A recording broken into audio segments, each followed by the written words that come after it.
Today, we're giving you our top 30 rookie rankings, and we're going to include tiers because, Dave, tiers are important when you get into your rookie draft. It's not just about who you would put ahead, but maybe who's the last guy in a tier. How do you get that value? When do you know that you need to trade down? What do you do for tiebreakers if there's two players at the same position, different positions? We're going to talk about all of that today. But first, I have to let everyone know we've got a big announcement. We have a new YouTube channel. Big. New YouTube channel coming just for this show and similar fantasy football content starting next Monday. For some reason, they're allowing us to have our own channel.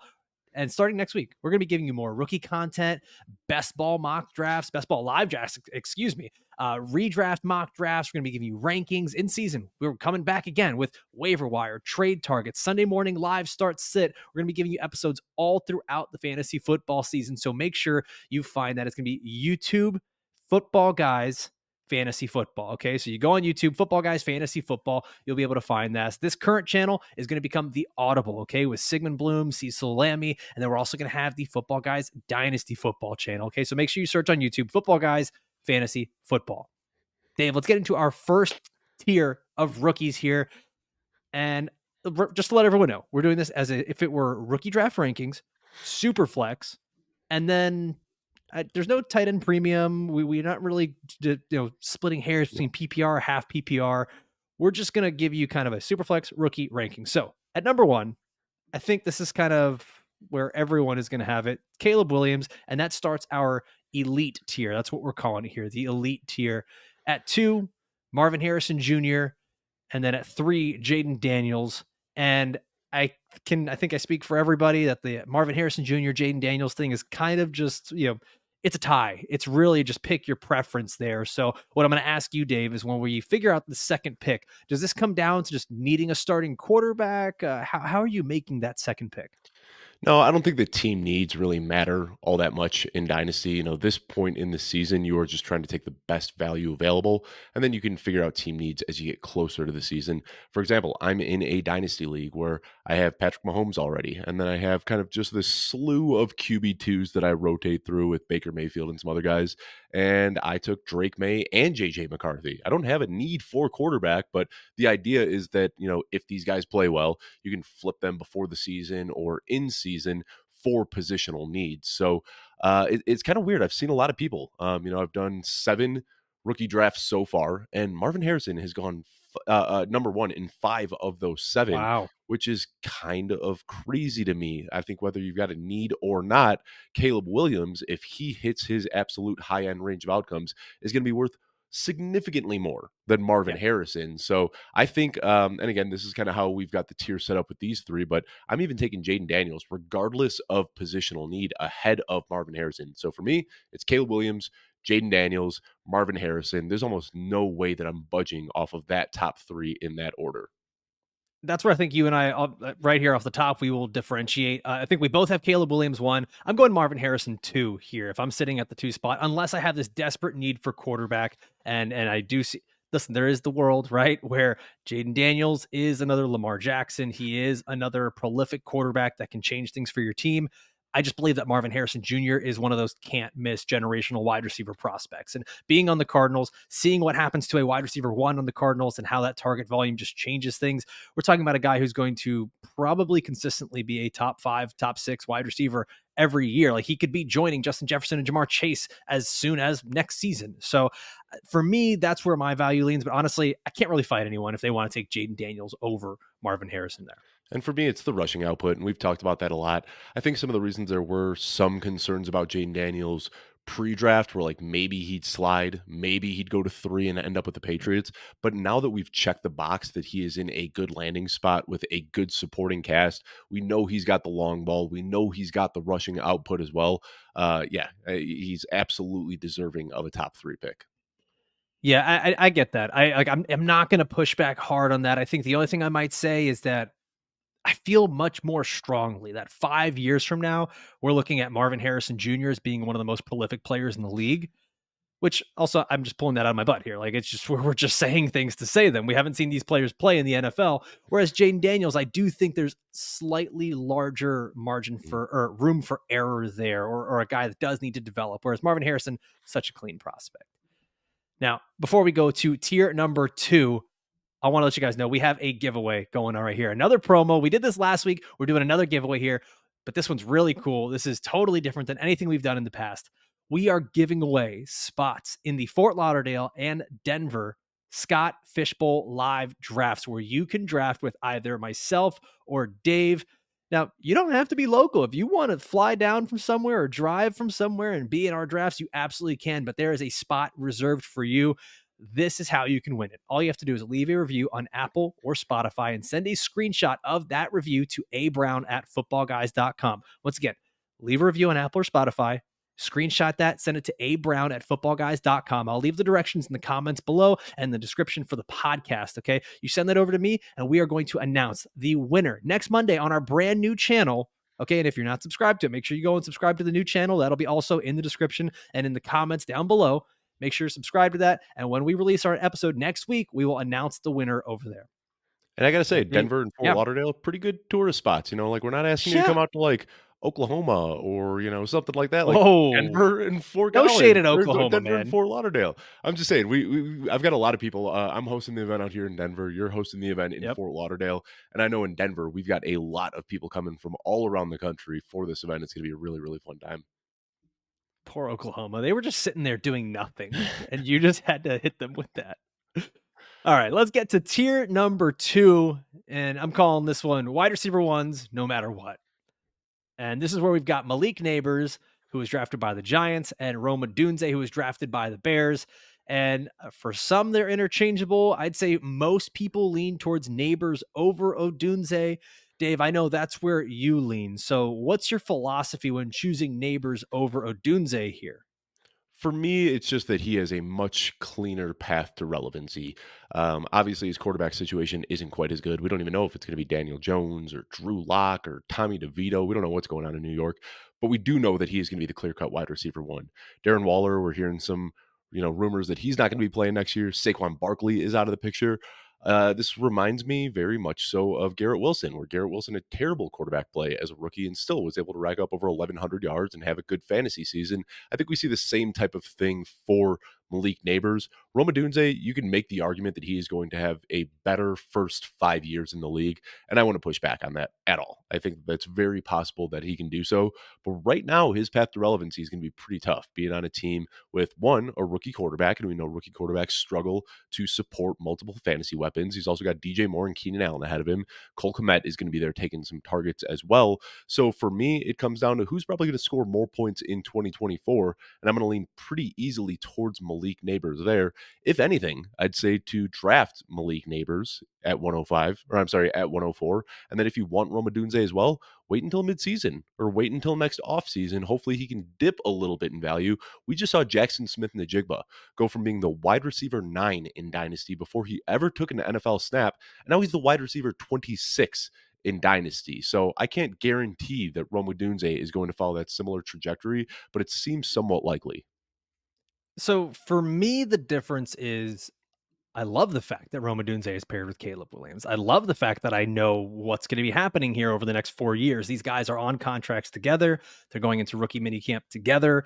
I know there's probably not the same level of target volume in his rookie season, but I'm okay with that. I mean, we've seen the other side of, instead of Garrett Wilson, let's go to the other side of that coin where Drake London took years to be relevant, right? Like that, it does happen. These are opposite ends of the spectrum. And Odunze, while he may not get the type of volume, and this is all contingent upon players being healthy, right? Like there's also a good chance he is the best wide receiver on that team, better than DJ Moore. Keenan Allen is currently third. It's very possible. Like Odunze is a much better prospect than DJ Moore ever was, right? Like I think know the biggest thing is that he will probably come off of the field for 3 wide receiver sets. And I think that's what concerns, or off the field for 2 wide receiver sets. I think that's the problem, is we're probably going to be looking at somewhere between like a 50-65% snap share. And it's maybe really not. relevant there. Maybe not, but that's also just looking at year 1. I'm trying to look at years 2, 3, 4 as we go along with this, especially because when people draft wide receivers in their rookie draft, they draft them for the long term. Like if we were concerned more about the short term, then just go with running backs, right? Like get the guys whose value die really quick. Whereas with Odunze, I really like the long-term value here. Keenan Allen is what, 31, 32? He's got 1 year left on this deal. This year. Yep. 32 this year. He's probably not coming back after this 1-year deal. Rome Odunze instantly becomes, at worst, the wide receiver 2 on a team that is going to have Caleb Williams, who's going to have a good rapport with him. Whereas I know we talked about this in our NFL draft recap show. Is like, I get worried. I know you say there's some excitement with Drew Lock slinging the ball, right? Or Daniel Jones' best season as an NFL quarterback was 15 touchdowns. Yards. Yeah. 3,200 yards, 15 touchdowns. Like, it's not great. And so you take him out of the equation, that it's it's Drew Lock. You take both of them out of the equation, and we're just talking about a whole new rebuild with another rookie quarterback. And then teams do this all the time. Well, our offense is really stagnant. We need to surround our new rookie quarterback with more players. And they go and they sign a wide receiver. They draft a wide receiver. They draft a tight end. They get the pass catching running back. And all of a sudden, we're not looking at the volume from Malik Nabers. So I like both these guys. I think they're both in less than ideal situations for their rookie year. In this case, I will stick with the guy that I had ranked higher as a prospect, and that's Rome Odunze. And I think the tiebreaker there is just simply having Caleb Williams for the future going forward.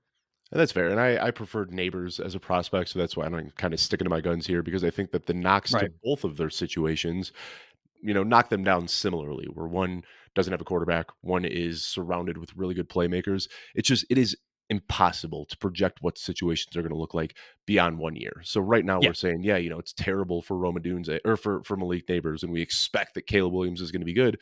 But what if Caleb Williams isn't that good? And what if next offseason the Giants go out and bring in Dak Prescott or something like that? Then all of a sudden this whole narrative is flipped completely on its head. 100%. So you're really splitting hairs between the two.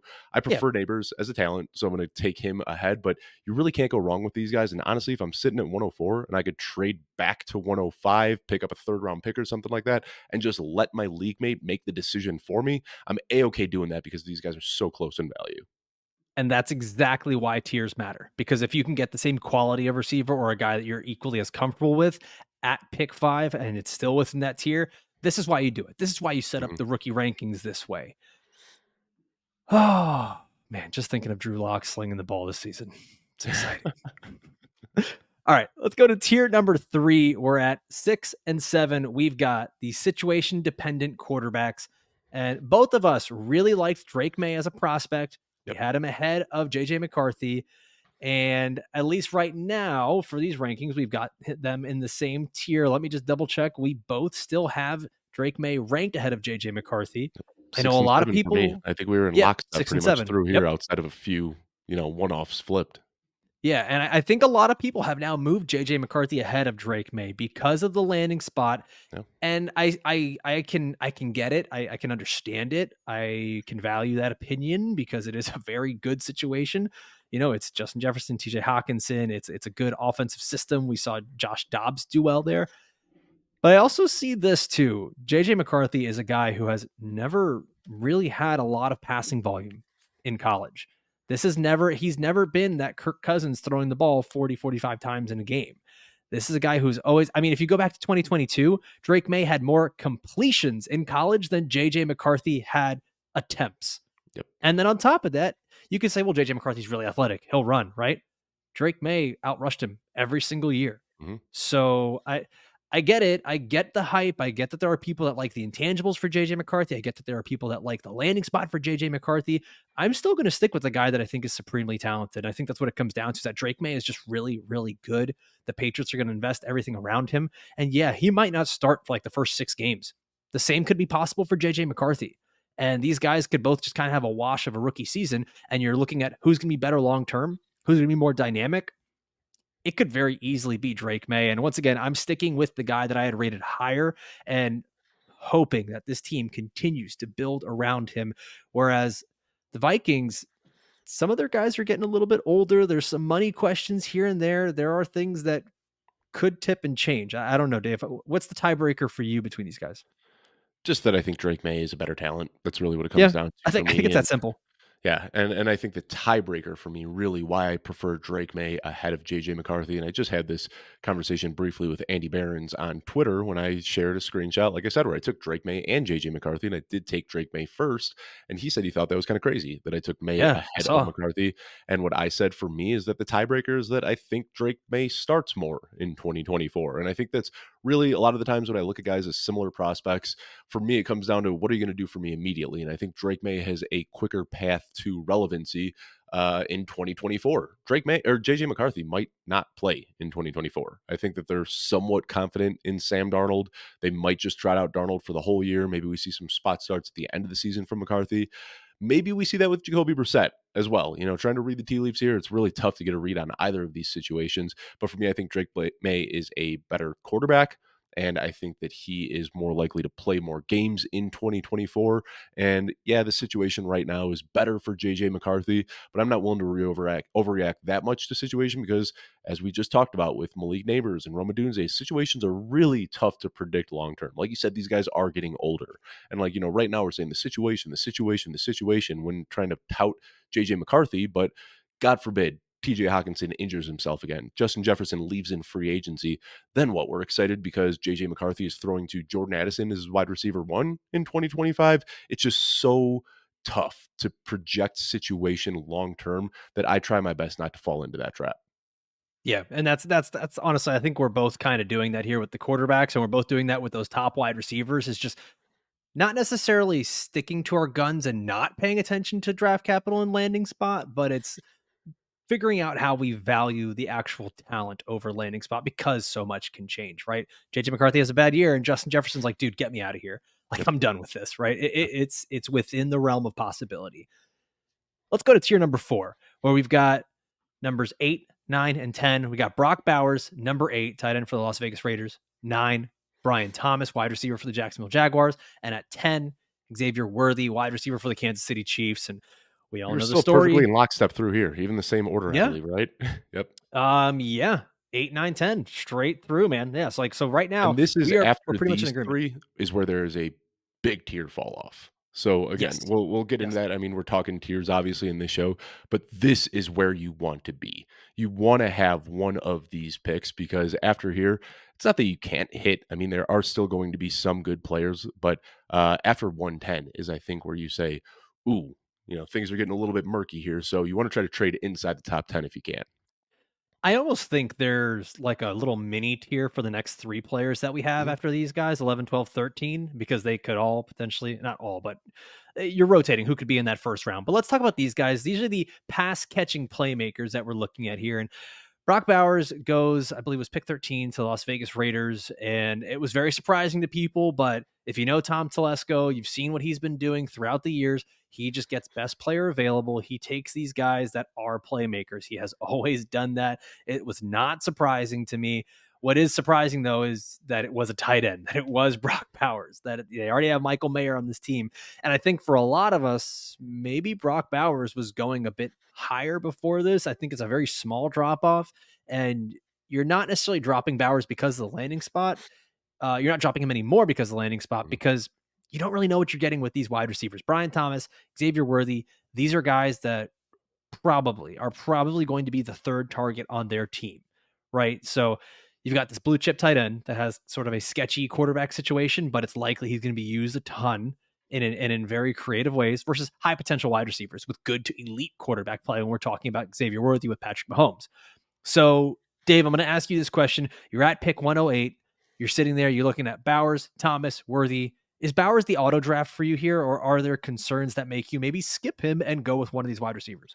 No, it's Bowers for me. I mean, he was the first one drafted in the draft, so that kind of tells us how NFL teams feel about him. So it's pretty easily Bowers for me. Yeah, you've got Devontae Adams there, but he's going to his age 32 season. The end is probably near. Yeah, there's some quarterback concerns as well, but we know it usually takes a few years for tight ends to ramp up anyway. And Sam Laporta and Dalton Kincaid and Trey McBride, they may have bucked that trend over the last couple of years, but we still want to exercise patience when we draft a tight end. And I think that if you're drafting Brock Bowers, you're not saying, I hope I can plug this guy in as a top 3 tight end in 2024. You're saying, I hope this guy can be one of the premier tight ends in the league 2, 3, 4, 5 years down the road from now. And that's what you're drafting him for. So I'm taking Bowers pretty easily here. And then again, we've talked a lot so far on the show about not overreacting to landing spot. And while Brian Thomas Jr. and Xavier Worthy both got good landing spots, I think you and I both like them as prospects as well. And I hope that we're not just going back to the well, stepping on the rake again, as you like to say with Xavier Worthy, because we did this with Sky Moore and we did this with Kadarius Toney and we did this with Clyde Edwards-Helaire. But I think when it comes to Xavier Worthy, you and I are both big fans of the talent. He's much more than just a straight line burner. And then kind of looking, that is one of the few spots where you can kind of project long term. Patrick Mahomes isn't going anywhere. He's under contract through 2029 or 2030, I believe. So he's going to be in Kansas City for a long, long time. And if Xavier Worthy is the player we think he is, his skill set matches up so well with Patrick Mahomes. So I think I'm kind of reading the tea leaves here on what you're saying. If you have the pick, I mean, we both have Thomas ranked higher than Worthy. Yeah. And I don't know how much of that is just draft capital, or maybe he's got, less of a challenge to targets. I'm not sure where that is for us. I think it's just he was the better prospect and he got the better draft capital. I think that's why we're leaning that direction. But same question, you're on the clock, pick 9. You're sitting there looking at Brian Thomas or Xavier Worthy, which Xavier Worthy, not the same type of prospect that Sky Moore was, right? Like when we get nervous about that stuff, not the same prospect that Rashee Rice was, and we saw success there. And I don't think we need to be too worried about Marquise Brown being a guy long-term over there in Kansas City, or Travis Kelce being there long-term in Kansas City. I think at most you're looking at Kelce having 1 to 2 years left on that team. So there's a path for Xavier Worthy to be the top guy eventually. There's a path for Brian Thomas to be a top guy over there. Christian Kirk has not really been a wide receiver 1 on the teams he's at. Evan Ingram's getting a little bit older. I know there's a contract, but each of these guys could really carve out a role where they're the top target on their team, just big downfield threats. Who would you go with in that situation? Yeah, for me, it's Brian Thomas, and I'll just say it. I defer to draft capital so often, and a lot of people say that's a cop out. But I put in the work before free agency, and I have fun speculating about the NFL draft, and I love doing that. But at the end of the day, for us to act like we know more than NFL GMs is just foolish. We don't. Sometimes we do. I mean, sometimes we get it right, but overall, these guys know more than we do. And if they're going to invest a premium draft pick in a guy like Brian Thomas, it would be silly to ignore that. Similarly, you and I both really liked Adonai Mitchell. But the way he fell in the draft, where every NFL team was willing to pass on him multiple times, it would be foolish of us to ignore that and think that we know better than 32 NFL GMs. So again, a lot of people are going to say this is a cop-out, and I know a lot of analysts lean on draft capital and are unwilling to admit it. I have no problem saying it with my chest. I lean on draft capital because it turns out these NFL teams typically know what they're doing, and if they invest premium draft capital in a player, they'll often have big plans for that player. So I think in a vacuum, I may have liked Xavier Worthy just about as much as Brian Thomas, but we saw Jacksonville reach for Brian Thomas earlier than Kansas City was willing to reach for Xavier Worthy. So for me, that's the deciding factor. Give me Thomas over Worthy. I also lean Thomas over Worthy. I do think draft capital matters there. I do think that there's a little more pressure for Brian Thomas to be used immediately in that Jacksonville Jaguars offense. I know people are going to argue that Rashee Rice is going to have his suspension and Travis Kelce's getting older and da-da-da-da-da. Still, there's Mahomes just won a Super Bowl with a bunch of plumbers as his backup wide receivers. Like, it really doesn't matter when you're Patrick Mahomes. There might be a few scripted plays for Xavier Worthy in his first year that doesn't necessarily make a starting fantasy wide receiver in year 1. That's not me saying it can't get there. That's not me saying he can't eventually be the top receiver for this team. But there's a little bit of overlap in what Marquise Brown does and what Xavier Worthy does, and the profiles are kind of similar too. We're talking about a very slight guy, a thin guy, a small guy. Whereas Brian Thomas Jr., and I hate to do this because this is not typically how I even scout players, but he's got a bit more of that alpha profile, that alpha size, a guy who could actually be the top receiver for his team. Whereas I don't know if that's there for Xavier Worthy. And so I think I'm going to be leaning more towards the fact that the Jaguars absolutely have to use Brian Thomas in a similar Calvin Ridley role to last year. By the way, just this needs to be said. I'm not worried about Gabe Davis. No, I'm not. No, not at all. Not at all. And we talked about it. I think we talked about it. I don't know. We did so much recording over this weekend. I can't remember what was said on air and what was just said while we were watching. But Brian Thomas, his skill set works so well with what they currently have, where Christian Yeah. Kirk kind of takes those intermediate routes, Evan Ingram takes the underneath routes, and Brian Thomas is going to be the guy that gets deep. So I think that we could see Brian Thomas immediately make an impact where right now, pretty much everything Xavier Worthy does, Marquise Brown does as well. So it might take some time for him to kind of jump the pecking order a little bit, where Brian Thomas could be an immediate contributor week 1 this year. Let's get to tier number 5. And I called this draft capital matters, because these are the players that maybe we're not sure about. Yeah. Maybe the positional value is not there. Maybe the positional value says that you take them higher. But overall, these are guys that got some pretty good draft capital. So let's go through this one. At 11, we've got Jonathan Brooks, running back for the Carolina Panthers. At 12, Ladd McConkey, wide receiver for the Los Angeles Chargers. 13, Ricky Pearsall, wide receiver for the Niners. Keon Coleman at 14, wide receiver for the Buffalo Bills.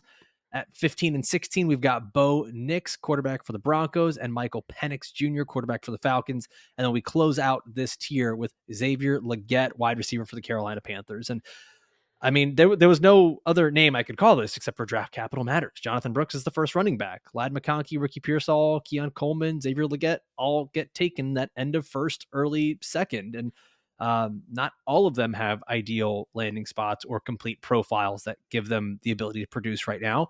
And then you got the two quarterbacks, Bo Nix and Michael Penix, who drafted within the top 12. Nix might start week 1. Penix might not start till year 5. Like, we have no idea what is going on with these guys. So, Dave, I'm going to ask you here. You get to pick 11. You're seeing these wide receivers on the board. You're seeing a running back like Jonathan Brooks who could be there. I know you don't tend to value running backs as high as maybe I would, but I think there's a very reasonable case here for Jonathan Brooks to go at pick 11 ahead of guys like McConkey, Pearsall, Coleman, etc., because he's going to be that top running back in Carolina. I don't think Dave Canales trades up for this guy, and we've seen the usage he gives to guys like Ken Walker as a rookie, Rashad White in his second year in Tampa. He looks for workhorses, and Brooks has that 3-down ability. Yeah, for sure. And I totally am buying that. I get it. Jonathan Brooks, number 1 running back in this class. I defer to Ladd McConkey at 11 ever so slightly, just because we were both really big Is fans it of because he's his game. scrappy? Yeah, he's scrappy, all those things, but he's a good player and he got an ideal landing spot. I mean, this is a team in Los Angeles that we just saw trade away Keenan Allen, let Mike Williams walk, let Gerald Everett walk, let Austin Eckler walk. I mean, there's nobody there. Ladd McConkey is, you look at all of these guys, obviously Marvin Harrison, Malik Nabers, they have a chance to lead their team in targets. I think the only guy that you can make a strong case for to lead his team in targets as a rookie is Ladd McConkey. And yeah, they might throw a little bit less with Jim Harbaugh, but he's still catching passes from Justin Herbert. He profiles as a slot receiver that can do a lot more. Dare I say it, we see him in that Keenan Allen role that was so lucrative last year, and the same role that CeeDee Lamb was in over previous years, where they are just using Ladd McConkey as a weapon, putting him in motion pre-snap, lining him inside, outside, deep, short, kind of doing a little bit of everything. So I like Ladd McConkey slightly ahead of Jonathan Brooks, and if Jonathan Brooks was coming off of a clean bill of health and didn't have the ACL tear, we probably would have seen him go late first, maybe even earlier in the second round. And in that point, I might consider Jonathan Brooks ahead of Ladd McConkey. But right now, with the combination of Jonathan Brooks coming off the injury, Ladd McConkey with the ideal landing spot being tied to a good quarterback, I'm going to lean ever so slightly to McConkey. There's one thing that does worry me slightly with McConkey, and it's tough for us when we try to predict injuries and we try to predict medical stuff going Oh, yeah. forward. He's All we made can a do is mess. really, yeah, all we can really do is look back. And McConkey missed 5 games last year. He's never been a guy that had the big production profile at Georgia. I think what got him here and what got everybody to like him was the film guys won in this. The film guys won in saying that McConkey's really good. And Mhm. the NFL also vouched and said McConkey's really good. Problem is that he's been surrounded by a bunch of other playmakers. He was surrounded by, I believe at one point it was George Pickens, Adonai Mitchell, like that Yep. Georgia team was just stacked everywhere. And Catching passes from Stetson Bennett. right, well, I mean, we saw Brock Bowers really show out doing Yeah. that, and that was fine. But the problem with McConkey is all the injuries over the years, and it's not like it hasn't even been the same injury. It's not like a chronic thing. It's just been a lot of stuff. It's been back, it's been ankle, it's been knee, it's been a little bit of everything. And so that kind of worries me just a smidge, which is why I would probably take Brooks over him, which is ironic because Brooks is coming off an injury himself. Um, I think it's just one of those things where Brooks might have the clearer path as a rookie. I do genuinely believe you don't go and trade up and draft this guy to be like, all right, we're going to split carries with Miles Sanders, who got beat by Chuba Hubbard, and Chuba Hubbard, who got beat by Deontay Foreman the year before. This Jonathan Brooks is Dave Canales' guy. Yeah. Where I think that when we talk about the tiers and players who are similar, I think there's some pretty similar value here when it comes to McConkey, Pearsall, Coleman. Each of these guys, maybe not Pearsall, especially not in year one, but each of these guys, probably not Coleman. Okay, I just talked myself out of it. McConkey is the guy who would lead his team, but I think that the long term value is there for each of them. I think the most Let's talk. interesting guys in this tier are Yep, Bo Nix and Michael Penix, and I that think is was that where you're going next? All right, that's take us there. exactly where I was going next because this is so interesting to me because I think we all agree Bo Nix is probably the worst out of these quarterbacks that were drafted in the first round. You know who doesn't But agree he's, though? Sean I Payton, and know, that's all that yeah, matters. sure, Sean Payton, he never gets anything wrong. But the thing here is that Bo Nix is probably going to start week one. Yeah. His competition is Zach Wilson and Jarrett Stidham. Mhm. And I loved the joke that I heard that the Broncos went into before the draft, before last week, the Broncos had Jarrett Stidham, then they added Zach, and that was their best quarterback. They added Zach Wilson, then they added Bo Nix, and Jarrett Stidham is still their best quarterback. That was Ben Solak of The Ringer who said that. And I think that's funny, man. But like, I also think there's a very real world here where Bo Nix is all of a sudden starting week one. And we're looking at a guy in a Sean Payton system who Payton was Mhm. very comfortable with. And Payton really, really liked him. They did the same thing that every team does. They comment, this was our number 2, number 3 quarterback on the board ahead I of some of believe it these other though. guys. Cecil's been saying this for weeks. Yes, I believe it too. It doesn't make it right, but I believe that Sean Payton believes it, Mhm. which tells me that Bo Nix is probably going to start week one. And Bo Nix now has a guy that he's been comfortable with, Troy Franklin. He's got Marvin Mims as a playmaker. They've got Cortland Sutton, who has just been the guy there forever. It's not a good roster, but there's pieces where Bo Nix is relevant and a system where he could thrive. Whereas Michael Penix, I think a lot of us might say he's better. A lot of us are happy with the draft capital he got, but we're sitting here saying, yikes, he could sit for 3 years. So how Yeah. do you break that tie? Like, how do you pick who you're actually going to draft there? Because when we're talking about a 3-year sit window for Michael Penix, I don't think we can just say talent, and the weapons are better because 3 years is a long time, dude. I don't know. I don't remember what I was doing 3 years ago.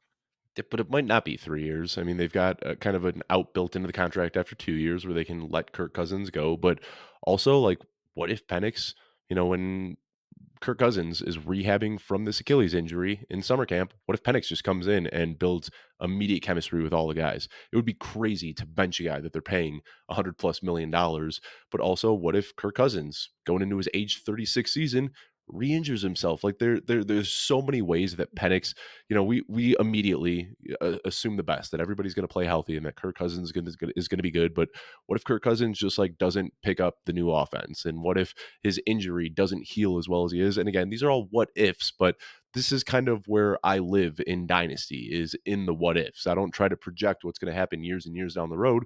Michael Penix was drafted 8th overall. That is a ridiculous investment Yeah. to make in a quarterback. So maybe even after this year, Penix comes out, looks good for a couple of weeks. Kirk Cousins looks good for a couple of weeks. Maybe they try to trade Kirk Cousins after the season. There's so many ways that Penix can become a starter before 2027, like we're all projecting. And it could happen this year. It could happen next year. It might happen 2 or 3 years down the road. But you don't draft a guy just to have him sit that long. And I think that's kind of where I'm at. This is a really good situation. You and I don't remember exactly how you feel about Penix. I think that he's a pretty good quarterback, but at the end of the day, Atlanta drafted him 8th overall, and we can't ignore that. So, I'm doing my dynasty tiers right now for quarterbacks, and I'm working through not just rookies but all of them. And I have Penix and Bo Nix in the same tier for the same reason. Like, we as armchair GMs might not like Michael Penix and Bo Nix, but at the end of the day, the Falcons and the Broncos did, and they invested in them, and they're going to get opportunities, and we can't ignore that. So what I said in this article that I'm writing right now is that this is just kind of a lesson in abandoning our pre-draft conceptions and realizing that these guys are going to get their opportunity at some point or another, and we can't just simply ignore it. So right now, we're looking at these guys. We have them ranked pretty similarly, kind of as high second round picks. But if you're sitting there at pick 10, maybe even pick 11, and you don't think that Bo Nix or Michael Penix is going to make it back to you in the early second, and you really want this guy, I wouldn't fault anybody for taking Bo Nix or Michael Penix at the end of the first round. So the one spot where I disagree is I think that we absolutely can ignore draft capital when it comes to quarterbacks, because this is how you end up. Not saying that he's a bust right now. Bryce Young was 1 overall over CJ Stroud. People fell into that. You go back a few years before, we're looking at Zach Wilson at 2, Trey Lance at 3, Justin Fields at 11, Mac Jones at 15. Well, that whole And class busted. but that's my point. It doesn't matter if the whole class did it or if only 2 of them did it. Like this Penix and Bo Nix, just because they went top 12, if And Mac Jones, if despite they're being not good, they're going to abysmal, they stay. still gave him 3 years. Like, they gave him a 3-year audition of being But he terrible had no because they fantasy invested value. the draft capital in him. So, like, they kept giving him that opportunity, and he could have taken a step forward in year 2, could have taken a step forward in year 3, and I think that actually works in the favor of the argument that I'm trying to make, is that because even despite him being terrible, the There was Patriots no kept fantasy trotting value him for out him, because, though. well, that's because he was just bad, and Michael Penix could But be that's what I'm bad, and saying, is these maybe guys could be maybe bad, Jayden and then the Daniels draft could be capital bad. doesn't matter. Yeah, and then these guys can be bad. I mean, of course, that's always the risk you take anytime you're drafting anybody in Dynasty League. But also, the investment in the draft capital means that they're going to have a little bit of a longer leash than somebody who was a round 2 pick or something like that. You know, we see it all the time that these round 2 picks might get 2 or 3 games to kind of show out, and if they don't do it, then they're riding the bench for the rest of their career. These guys drafted in the top half of the first round get a 2 or 3 year window to kind of prove themselves. What does the final thing I'll say with the quarterbacks that could negate the window that we're talking about here too? Is Terry Fontenot, just he did something that was financially very irresponsible when it Hmm. comes to Arthur Blank's money, telling him to put $100 million in a quarterback for multiple years, and then your top asset in the draft, you go and you get another quarterback. It's uh, that's hard to explain to an owner. And if the Falcons are not very good this year, Terry Fontenot could be gone, and we're looking at another GM. If Bo Nix doesn't work out and Sean Payton continues to be bad, like he might not be around either. So there's just we're splitting hairs once again. We're talking about quarterbacks that could be bad and be out of the league in 2 years and get Mac Jones, right? Like Hmm. it could very easily happen. I get what you're saying though with the draft capital is that these guys should have a longer leash. It's a matter of will they actually, especially with a guy like Penix who's not going to be on the field, or a guy like Bo Nix who's in such a bad situation with a coach that I think has had a lot of issues already in Denver. Last guy to take a look at here, we could have probably lumped him in with the other wide receivers, but I think there's a reason that Xavier Legette is at 17, and I think that a lot of people don't necessarily view him as the he's probably not the wide receiver 1 in Carolina. He's probably not as Carolina's complete got of a a type, though. prospect.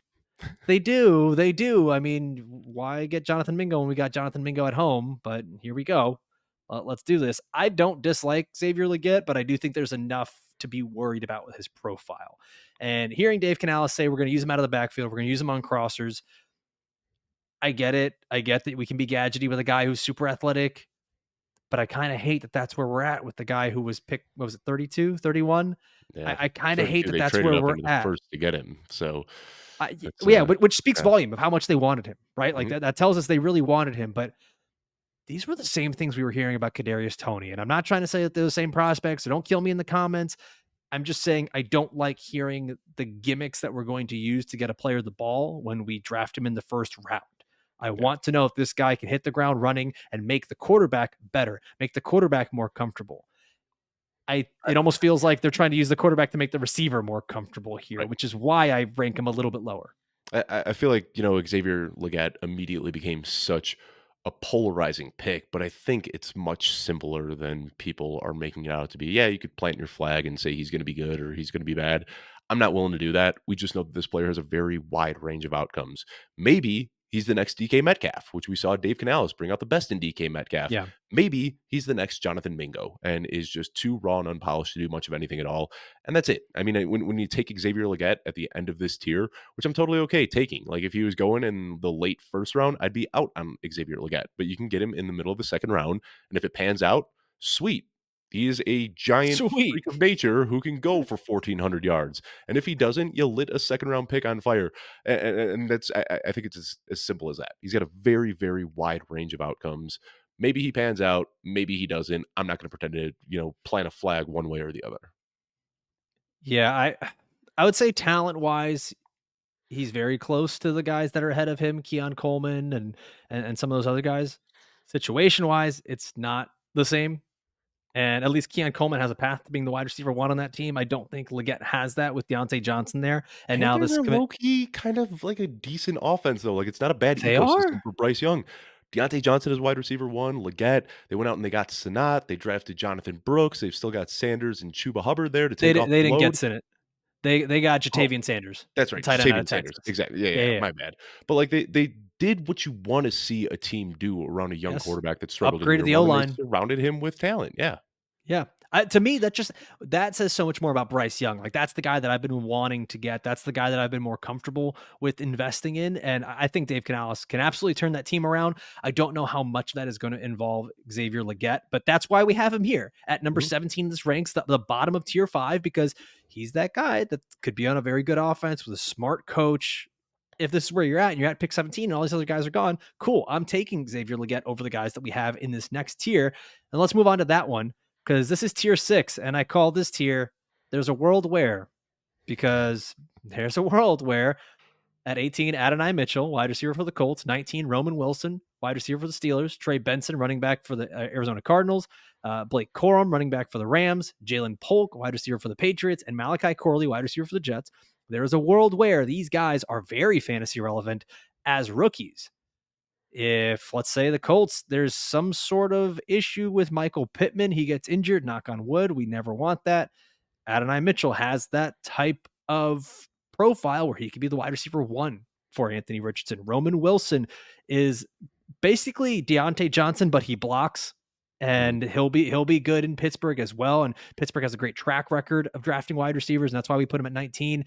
Trey Benson is essentially another James Conner that can come in there and do exactly what Conner's been doing for the Cardinals. Blake Corum is another Kyron Williams for the Rams. This has been a lot of redundancy in this draft, and I kept saying this over and over and over: is why did we need this player when we have this player at home? And we saw that, but there are worlds where these guys become very fantasy relevant. Malachi Corley for the Jets is basically going to be the Randall Cobb for Aaron Rodgers, or at least that's what's being Mhm. projected. Jalen Polk is a wide receiver going to New England. A lot of people didn't expect him to go that high, but New England has a very, very real plan for him. They want to use him downfield. That's what he was so good at in Washington with Michael Penix Jr. And then you get a guy like Drake Maye who throws downfield so well. There's a world here where each of these guys become very fantasy relevant, Dave. Yeah, and that's, I mean, this is the point in the draft. There's a huge tier break after the guys that we just talked about. And what is that, pick 18, I believe? Yeah. Pick 17. Pick Yeah, 17, right? from 17 to 18, there's a bit of a tier break. Yeah, and these guys are all, I mean, I hate to say it because it's only the middle of, what is this, round 2 here, but, we've Mhm. got a pretty uh, it's a top heavy class, and the top Yes. of this class is very heavy and very talented. And once you get here, all of these guys are kind of dart throws. Like Adonai Mitchell, Roman Wilson. I think Trey Benson is probably the safest guy that you can draft here, but all of these other guys are Yeah. just pure dart throws at this point. And even with Trey Benson, like, you're not drafting him for 2024. You're hoping that James Conner leaves and that he can be the guy in 2025. But it's a top heavy draft class, and once you get in the middle of the second round, you're really just kind of hoping for the best with all of these guys. Um, Adonai Mitchell is the one that I think surprised all of us. Like, we were Mhm. joking during Every the single pick, we were like, maybe this yeah, is Adonai Mitchell. yeah, and he fell all the way to round 4, right? I believe that's what it was, like the top I of the believe 4th round? it was late round 3 or mid round All 3. right. Whatever it was, I mean, it was bad, and I don't think any of us really expected that. He's probably got the highest ceiling of the bunch. Some of the reasons he dropped, character concerns, things like that. And if you look at the day 3 picks or Don't the say late character round concerns, 3 picks, man. Don't I say mean, character concerns. The that's Colts that's GM is why. gonna. No, I know, but did you I not heard see that Ballard, with? yeah. I Yeah. saw Ballard kinda going off on a tangent, but at the end of the day, like, they weren't buying into it, but I think a lot of other teams were. And if you look at a lot of the late round wide receivers that have hit historically, Antonio Brown, Tyreek Hill, that's why these guys slid, is because people said, "We AD don't want a Mitchell, guy we were like way that on our off. team." We were way off, by the way. AD Mitchell was round 2, pick 20. He just went late round 2. Oh, well, it So it's not felt like like he it's fell way further than that. it Oh, I was felt thinking because I think all of Troy us. Franklin was the one that fell to round 4. That's right. Yeah, Troy Franklin fell to round 4. I think a lot of us expected AD Mitchell to be a guy that could get taken First round. by Buffalo early in the first round. So Yeah. when he ended up going mid to late second, the fall felt a lot further. Yeah. Um, all these guys have a ton of upside. I think Trey Benson and Blake Corum are probably the two safest guys that you could pick here. But I right kind of now, hate as it stands in 2024, you need an injury for either of them to really probably be relevant. Yeah, and I kind of hate that Sean McVay said that what we like so much about Blake Corum is he does everything that Kyron does. Hmm. And it's just like, well, dude, what? So then, like, to me, that almost feels like he is exactly the backup. He is exactly the backup for when Kyron goes down, not someone who works in as often. I do think he will work in. I do think he'll get goal line touches, and that'll hurt Kyron Williams quite a bit. And this could be something where Blake is more of the early down back because he's not as much of a pass catcher, and Kyron Williams is a pass catcher. So, but I didn't like, even though their profiles are a little different, I didn't like the fact that Sean McVay said they do a lot of the same things. That usually doesn't bode well, and that kind of annoyed me a little bit. Yeah, I mean, that's nearly an impossible situation to predict right now as well. Yeah, We assume Kyron has done enough to earn the job, but Blake they have Corum, a new running back every year. exactly. Yeah. I mean, he really likes to switch it up, and Blake Corum's bigger and faster and stronger, and that's a little bit concerning here. And Kyron Williams has 2 years left on his contract, and Kyron Williams also has a pretty extensive injury history, and so does Blake Corum. So, I mean, maybe both of these guys benefit from each other if it is just a 50-50 split down the middle. That's not something that we've historically seen Sean McVay do, but it's really, really tough to get a read on this room. But what we do know is that if something happens and Kyron Williams has to miss some time, we're looking at Blake Corum as like a weekly top 3 to top 5 running back. Like, that's how high his ceiling would be Yeah. in this offense. So I think that's why you draft Blake Corum, not to say, hey, I'm going to get a season long RB1, but to say if Kyron Williams misses some time, I'm getting a week to week RB1. I'll say this: the guy that we haven't talked much about yet, Roman Wilson. I'm I'm higher Great than landing most spot. on him. Great landing I'm spot. higher than most on him. I've got him at 18. Dave, you've got him at 21. I do agree it's a great landing spot, but I also just think he's a good player and he does everything that the Steelers want. Like, this is a high effort guy. I think it feels like they're kind of done with the angry guys. Like, even though George Pickens is still there, it feels like they're kind of done with the diva guys. They want to go and get the yes sir, no sir, very proper, hardworking guys. As they got Russell Wilson at quarterback, they go and get Roman Wilson, who was flying on a plane just to get to school and to practice every day, and he blocks his butt off in games. Like, there's a very different vibe to this pick, and I mean, the Steelers' offense might not be good, but the depth chart, there's George Pickens, Van Jefferson, Johnny who I Smith. didn't even who I didn't even know Oh, no, was Johnny's there. in Miami. That's right. Denzel Mims, Yeah. Quez Watkins, Des Calvin Austin, I Fitzpatrick, believe. Calvin Austin is there. Yeah. I don't think Roman Wilson has a whole heck of a lot of competition. I think he's going to be the second wide receiver starting for the Steelers. And I just think that role is going to continue to grow. Like, there's a very real Deontay Johnson role here for Roman Wilson. And when I get to these picks and I'm sitting there around the 18, 19, 20, I do think I agree with you that Trey Benson might be the safest guy there. Blake Corum works as well. I almost start to convince myself that I think I prefer Roman Wilson over a guy like AD Mitchell. And that's why I've got them ranked back to back. I've got them right behind AD Mitchell, but I think there's a lot more safety here with Roman Wilson than people are willing to admit. And I do think that the ceiling might be a little higher than people are willing to admit. Yeah, I mean, at this point in the draft, I'm not really, and this is just a difference in dynasty philosophy, but I'm not really worried about safety all that much. Like, yeah, there's an easier path to relevancy, but when I get into the middle of round 2 and into round 3, that's when I'm just shooting purely for upside. And like, if everything works out well for Roman Wilson and everything works out well for Adonai Mitchell, I think Adonai Mitchell's ceiling is just so much higher. So that's at this point, I abandon safety, I abandon comfort, and I'm just looking for pure upside. Well, that's what I'm saying. I do think that the Roman Wilson upside is better than people Yeah. think. Oh, for sure. I think this is a guy that can be Deontay Johnson. Mhm. Whereas I think the upside for Adonai Mitchell is probably George Pickens. Like, we're just nonstop talking about Steelers wide receivers. The last guys that are here in this tier, and we'll Martavis and we'll move Bryant. on. Martavis Bryant. I Yeah. think that's a pretty good comp for Adonai Mitchell. The last guys that are here: Jalen Polk, Malachi Corley. I think it's just knowing that these guys have roles in their offense, Right. that these guys are going to be on the field early. It's very different offenses, right? But it's kind of knowing Jalen Polk is going to be the guy that gets moved around the field and used on deep routes for Drake Maye. And then understanding that Malachi Corley is going to be the guy that's getting some of those manufactured plays and getting that Randall Cobb role and playing in the slot and trying to open things up for other players. So that's why I think like they kind of get the last bit of value in this tier and why we take them over our tier number 7. And this tier we called They Could Surprise Us All. And at 24, we've got Jaylen Wright, running back for the Miami Dolphins. 25, Ben Sinnott, tight end for the Commanders. 26, MarShawn Lloyd, running back for the Packers. 27, Troy Franklin, wide receiver for the Broncos. 28, Malik Washington, wide receiver for the Dolphins. 29, Jermaine Burton, wide receiver for the Bengals. And at 30, our final player, Ray Davis, running back for the Bills. Dave, is there a guy in this group that really sticks out to you? Because I know that, as like you said, as you get later into the drafts, you're saying, I'm going and reaching for the guys that have the potential, the highest ceiling. Who is the guy that sticks out to you here as the highest ceiling amongst these players? I'm gonna go with here landing spot I think does matter a little bit because that's going to help these guys develop. And the two guys that jump out to me just conveniently both happen to have the same landing spot. I like Jaylen Wright and I like Malik Washington.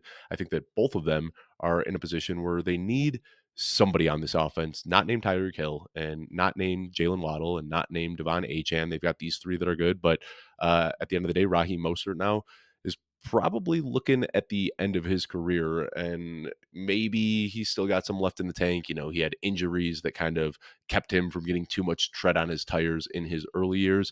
But I think that Jaylen Wright and Malik Washington, they both have that game breaking speed and they have abilities with the ball in their hands. So even though Malik Washington is a wide receiver by name, they're going to manufacture touches for him. They're going to get him jet sweeps and screens and slants and do whatever they can to get the ball in his hand and let him make plays after the fact. So again, I'm looking for ceiling at this point in the draft, and I think that Jaylen Wright and Malik Washington have the highest ceilings of anybody else available. Malik Washington is a guy who I know Malachi Corley called himself the Yak King or Yak God or whatever it was. Malik Washington's actually the guy that led the NCAA in yards after contact. Mhm. And it's such a perfect fit for what Miami does. And I didn't want to be a homer here and talk up the Miami guys, but that offense is just so good. And Mike McDaniel is so good at getting players to do what they do well. And these guys end up in the perfect system for them, Dave. I absolutely love the two players you picked. Jaylen Wright, many comp them to Raheem Mostert.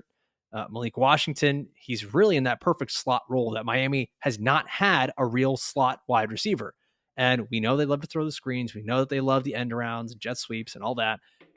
Whenever one of the wide receivers goes down for Miami, whether it's Tyreek or Jalen Waddle, they end up really struggling because they don't have another guy that can step up. And it does happen. They start So, relying on River Craycraft and Braxton Berrios, yeah, and that's not yeah. where you want to be, right? Right. And so like I really like those as well. I think Also, the Ray Marshawn. Davis, your boy Ray Davis got himself a Mhm. nice landing spot, and I know dynasty heads are gonna hate him because he's old, but, Ray Davis, like, of all of the rookie running backs in this class, Ray Davis might have the best 2024 season. Well, there was a reason that the Bills went out and they signed Damian Harris last year. It Mhm. was to have a They guy who don't could want handle the Josh goal line Allen. stuff. Yeah, Yeah, they don't exactly. want Josh Allen doing that. They don't necessarily believe that James Cook can be that guy. Now James Cook was very good, but a lot of what made him fantasy relevant for us was the passing game. That Yep. stuff is still going to happen, right? And especially without Stephon Diggs there and Keon Coleman kind of developing, but Ray Davis can do it all for He three can. downs. Yep. And if James Cook misses any time, it almost becomes very similar to like the Blake Corum and Trey Benson stuff where we're saying just give him a shot. And Ray Davis can be really, really good. I know Daniel Jeremiah had him as his running back 3. I had him as my running back 5, if I remember correctly. I was really high on Ray Davis. So to see him here in Buffalo in a good offense that wants to, honestly, that wants to give someone else some goal line opportunities and stop hurting Josh Allen, I do like it. Last guy I want to talk about, Dave, and I'll throw it back to you, is Jermaine Burton. This is a guy that I think you and I are furthest apart on. I've got him as my number 24 player. And Jermaine Burton, he got the round 3 draft capital. He was a guy that I think many people thought could go up as high as where like Jalen Polk did early Mhm. second round with the talent. There was some character concern stuff. And I'm not going to get into that. Everyone can go and research it and read it and Google and whatever. I just love the fact that he is now in the Cincinnati Bengals. I love the fact that he goes into that Tyler Boyd role. And if there is no T. Higgins after this season, Jermaine Burton can be that guy. He had one of the best yards per route run and one of the best depth of target amongst in this entire class, if I'm looking correctly. Yeah, and then also too, like Cincinnati, third most pass sets with 3 wide receivers in the NFL last season. Mhm. So Jermaine Burton's going to be out there on the field, and I think he's one of those guys that becomes really sneaky as you get towards the end of your second round. Yeah, he's got a high ceiling for sure, and really it just comes down to me preferring running backs at this point of my rookie Okay. draft. And that's really what it is. It's just here's where I do start to think about positions a little bit, and I'll take Ray Davis, and I'll take Isaac Garendo, and I'll take Bucky Irving, and Audric Estime, and Kamani Vidal, and I'll kind of throw my darts at these guys, I like knowing that Vidal. if they hit, their ceiling is so much higher than almost any wide receiver here. And the difference is, let's say Bucky Irving is the snap leader in week 1 and outscores Rashad White. He instantly is a guy that you could flip for a second round pick, like almost immediately, where Yeah, we're going to need to see it he gets over the time. Keaton Mitchell treatment. Exactly, right, and we're gonna need to see, for a guy like Burton, he's still got Chase there, he's still got Higgins there. It's gonna be tough to see him climb in value. I'm almost, the chances of hitting on a Puka Nacua or something like that late in your draft, those guys come around once every half a decade, and you got a 1 in 12 chance of actually hitting on them. And if you hit on them, you're probably just going to sit on it and enjoy the value. But for the most part, when I'm drafting these guys in the late third, fourth round, things like that, I'm looking for a guy that can hopefully give us some flash that I can flip and turn my fourth round rookie selection from 2024 into a 2025 second round pick. So that's why I just skew towards the running backs here, because they're just more likely to boom in value.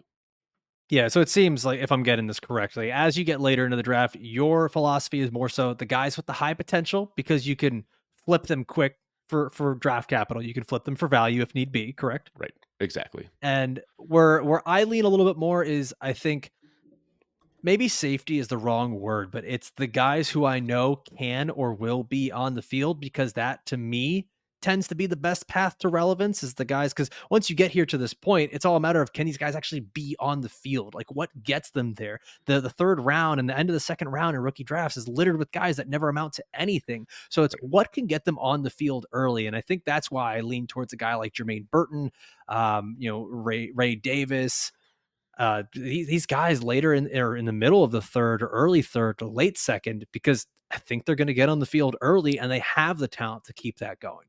Mhm. Well, Dave, we did it. We did our top 30 here, 7 tiers, just nearly an hour. We're going to be back next week. Like I mentioned, we're going to be back on our brand new YouTube channel. Make sure you go and search it. I'm going to put the link in the description of this. It's YouTube. Go and search for Football Guys Fantasy Football. It's that simple. You'll see me and Dave there, Jagger, Joey. We're going to be doing all of our best ball content throughout the offseason here, where Dave's going to be having live best ball drafts over there. So make sure you check that out. And once again, I want to remind everybody, we've got the giveaway for the Scott Fish Bowl live draft spots in Fort Lauderdale and Denver. Just leave a review on Apple or Spotify and send a screenshot of that review over to abrown@footballguys.com. And we'll announce the winner next Monday on our new channel. For myself, for Dave, thanks for watching and listening all the way through. We'll see you next time. Adios.